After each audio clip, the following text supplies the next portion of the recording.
우리가 읽은 이 본문은 특별히 이제 보이지 않는 그런 영적인 세계 가운데서 우리가 어떻게 살아야 되는지 보여주고 있는데 8절에 보니까 우리의 대적마귀가 있다라고 분명하게 이야기를 합니다.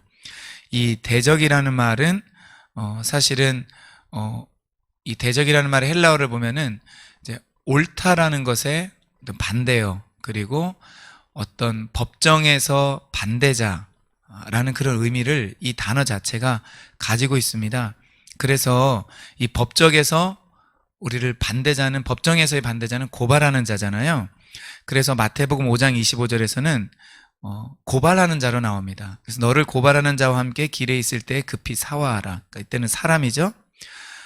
또 누가복음 18장 3절에서는 그 도시에 한 과부가 있어 자주 그에게 가서 내 원수에 대한 나의 원한을 풀어주소서 하되, 여기서는 이제 원수로 번역을 하고 있습니다. 그래서 우리말 이제 한글 다른 성경을 보면은 대적마귀를, 이 대적을 다 원수로 번역을 하고 있어요. 그래서 저도 이 말이 뭐 또 좋은 말, 물론 대적도 뭐 괜찮은 표현이긴 하지만, 그래서 원수마귀, 우리가 보통 원수마귀라는 말을 많이 쓰잖아요. 바로 여기에 해당하는 말입니다. 우리의 원수마귀가 있는데 이 특징이 뭐냐? 이제 우는 사자와 같이 두루다니며 삼킬 자를 찾는다라고 말합니다. 그러니까 이제 사자의 울음소리가 사실은 굉장히 위협이 되고 두려움을 주잖아요. 또 먹잇감을 찾는데 그렇게 자신의 먹잇감이 될 만한 신자들을 당연히 가리키겠죠. 그 신자들을 삼키려고 찾아다니고 있다라는 것입니다. 실제로 이 마귀가 어떤 육의 모습으로 삼키느냐, 물론 이거는 아닐 거예요. 근데 이제 마귀가 어떻게 역사하는가 이렇게 보면은 특별히 이제 영적인 부분에 있어서 좀 이 마귀가 나타나는 어떤 소리, 어떤 모습들을 이제 자주 보는 사람들을 보면은, 왜 환청을 듣는다고 하거나 이제 마귀에 많이 눌린 자들, 또 소리를 듣고서 살인도 하고 여러 가지 안 좋은 일을 하는데, 물론 그런 사람들도 마귀에게 삼키는 자인 것은 분명합니다.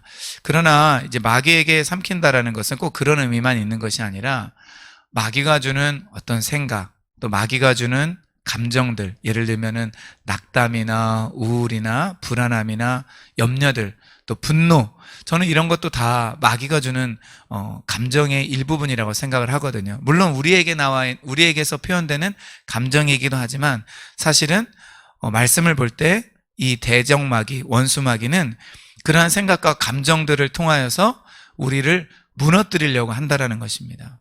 그럴 때 우리가 어떻게 해야 되느냐? 근신하고 깨어 있어야 됩니다. 이 근신하다라는 단어는 이제 데살로니가전서에서는 주로 이제 정신을 차리다, 그리고 베드로전서에서는 근신하다라고 이제 번역을 하고 있는 것인데, 이제 깨어서 정신 차려 있으라는 것입니다. 왜냐면은 우리가 깨어 있지 않으면은 대부분 당하거든요. 예. 우리가 육신의 잠을 자는 경우에는 사람들이 우리의 뭐 장난치듯이 얼굴에 뭘 그려도 잘 모르고, 또 우리를 어디로 데리고 가도 깊은 잠에 들면은 잘 모릅니다. 마찬가지로 영적인 잠에 들면, 정신을 차리지 않으면 마귀가 장난질하고 마귀가 우리를 공격하고 심지어 우리를 굉장히 큰 어려운 가운데 빠뜨리려고 하더라도 정신을 차리지 못하면은 우리가 그것을 도저히 알 수가 없는 것입니다. 제가 오늘 한 새벽 3시쯤에 잠이 깨었는데, 이게 뭐 악몽이라고 볼 수도 없지만은 좀 약간 불쾌한 꿈을 2가지 연속으로 꾸고서 잠에서 깼습니다. 물론 조금 일찍 들은 이유 때문에 그러기도 있는데, 일찍 들었다고 해봤자 뭐 10시쯤에 잠에 들었는데, 무슨 내용이냐면은 제가 이 동네에 이제 길 옆을 걸어가고 있는데, 갑자기 제가 길 옆에 걸어가다가 길 중앙으로 막 달리는 거예요. 근데 이제 좌우에 차가 있으니까 중앙에 이제 서 있는데, 가만히 서 있는 것이 아니라 제가 달리더라고요. 그래서 한쪽에서 오는 차 흐름과 맞추어서 제가 이렇게 막 달리다가 길 옆으로 이제 벗어나는 장면이었는데, 그러니까 차도 옆에 보행자길로 벗어나는 장면이었는데, 꿈속에서도 굉장히 위험하다는 생각이 들었고, 그리고 제 바로 옆에 지나가는 차 한 대에게 제가 신호를 보내면서 나 오른쪽으로 간다, 그러니까 속도를 좀 낮춰줘라, 이런 거였는데, 이게 3차선 중에서 그 차선은 중앙으로 달리고 있었거든요. 저는 그런 경우는 보통 직진이잖아요. 근데 제가 저는 이제 오른쪽 이제 차선 밖으로 벗어나려고 하는데 그 차는 2차선으로 가다가 우회전해서 가더라고요. 그래서 정말 저 차도 위험하게 운전한다라고 생각을 하면서 저도 굉장히 이제 위험한 상황이었거든요. 이제 그래서 이제 잠에서 깨어났는데 좀 말씀을 보니까 제가 꿈에서 깨어났을 때는 도대체 이게 무슨 뜻이지? 라는 생각을 했는데 말씀을 보니까 근신하라 깨어라. 우리가 영적으로 깨어있지 않으면 또 말씀 안에서 정신 차리지 않으면 결국은 우리가 마귀에게 당할 수밖에 없다라는 것입니다. 그리고 또 우리가 마귀에 대해서는 어떻게 해야 되느냐? 너희는 믿음을 굳건하게 하여 그를 원수 마귀를 대적하라 라고 이야기를 하고 있습니다. 이 대적한다라는 말은 이 영적인 이 부분에 있어서 에베소서 6장 13절에 있어서도 그러므로 하나님의 전신갑주를 취하라. 이는 악한 날에 너희가 능히 대적하고 모든 일을 행한 후에 서기 위함이라. 또 야고보서 4장 7절에도 그런즉 너희는 하나님께 복종할지어다 마귀를 대적하라. 그리하면 너희를 피하리라. 그러니까 마귀를 대적하라고 성경은 분명하게 이야기를 하고 있습니다. 그런데 이 말씀을 이제 야고보서도 그렇고 에베소서도 그렇고 이 대적하라는 게 이제 마귀의 언뜻 보면 이제 싸우는 건데 보통 싸움은 수비를 먼저 하는 싸움도 있고 공격을 먼저 하는 싸움도 있죠. 그렇죠? 분명히 싸움은 뭐 동시에 같이 공격하는 경우도 있지만은 분명히 한쪽이 먼저 공격을 하는 경우가 있고 그 공격에 맞서서 한쪽은 수비를 하면서 그리고 싸우는 경우도 있습니다. 우리가 우리 마귀 때려 잡으러 가자. 사실 이런 경우는 별로 없습니다. 예수님도 이참에 마귀나 내가 왔으니까 예수님이 가장 권세가 강하시잖아요. 또 예수님은 죽으셨을 뿐만 아니라 부활하신 뒤에는 완전히 이제 죽음을 승리로 이끌었으니까 마귀 다 때려잡자 예수님이 이렇게 하지 않으십니다. 가장 강하신 그분이 마귀 때려잡고 평정하자 이렇게 하지 않으세요. 주로 예수님이 시험을 당하신 것도 생각해 볼 때 지금 우리의 신자의 현실도 생각해 볼 때 마귀가 여러 가지로 시험하고 공격합니다. 그럴 때 우리는 어떻게 해야 되느냐? 대적해야 됩니다. 영어로 보면 헬라어도 그런데 stand against. 저는 이것이 우리가 좀 기억해야 될 좋은 자세라고 생각해요. 그러니까 물러나지 않고 그렇다고 막 우리 마귀 때려 잡으러 가자 이것도 아니고 전신갑주를 입고 마귀의 여러 가지 공격에 맞서서 우리가 물러서지 않고 싸우는 것입니다. 그것이 대적하는 것입니다. 그래서 성경적으로 그러기 위해서는 우리가 뭘 해야 되느냐? 믿음을 굳건하게 하는 것이 필요합니다. 어떤 믿음이냐면은 예수님이 죽음의 권세를 이기신 분이다. 그리고 우리 안에 계신 그 예수 그리스도께서 세상에 있는 그 마귀보다 더 강하다. 그 마귀가 우리를 무너뜨리려고 하고 또 마귀의 부하인 이런 귀신들이 우리를 얼마든지 공격할 수 있지만 그러나 우리는 뒤로 물러서지 않고 대적해야 된다. 그럴 때 마귀가 우리를 피한다. 우리가 이것을 분명하게 아는 것이 중요한 줄 믿습니다. 그래서 9절에 보면은 이는 세상에 있는 너희 형제들도 동일한 고난을 당하는 줄을 알미라.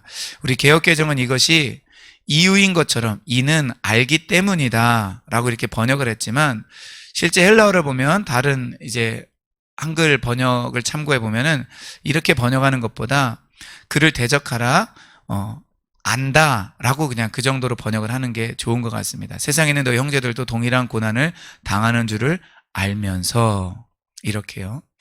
여기 이제 고난이란 단어가 나오죠. 그리고 이제 10절에도 고난이란 단어가 나오는데 이 고난이란 단어는 예수님을 믿는 우리를 이 세상 권세가 싫어하여서 여러 가지 박해하고 핍박하는 것도 고난이고 그리고 또 이제 8절과 9절 전반부에 있는 것을 생각해 볼 때 마귀가 여러 가지 생각과 감정으로 또 환경을 통하여서 삼킬 자를 찾기 때문에 우리가 당하는 고난이기도 합니다. 그러니까 우리가 모두 이런 고난을 당하는 것을 생각을 해야 되는데 10절에 보니까 마귀가 주는 고난이든 아니면 이 세상에 이 하나님 나라를 대적하는 권세자들이 주는 고난이든 그 고난은 잠깐이라는 거예요. 대신에 성도는 어떠한 사람이냐? 영원한 영광을 약속받은 존재라는 것입니다. 이 영원한 영광이라는 것은 바로 주님의 나라에 영광이고 우리가 나중에 누릴 영광이 되겠죠. 그것은 잠깐 고난에 비해서는 영원한 것입니다. 그렇기 때문에 우리가 견딜 수 있는 힘이 있는 것이에요. 저는 이것이 우리에게 진짜 현실로 다가올 수 있기를 바라요. 물론 어떤 사람은 수십 년 고난을 당하기도 합니다. 초대교회 성도들이 그랬죠. 어떤 성도, 모태신앙으로 태어난 초대교회 성도들은 죽을 때까지 사실은 고난을 당했다고 볼 수도 있을 것입니다. 그렇지만 그럼에도 불구하고 잠깐이라고 볼 수 있습니다. 영원이라는 그 시간에 비하면은 잠깐입니다. 물론 육의 눈으로 보면은 가혹하다고 볼 수 있을지 모르지만 주님께서 우리에게 주신 영원한 영광에 비하면 잠깐이고 또 이 땅에 사는 동안 주님께서는 우리를 위로해 주십니다. 우리 10절 후반부에 나와 있는 잠깐 고난을 당한 너희를 친히 온전하게 하시고 굳건하게 하시며 강하게 하시며 털을 견고하게 하시리라.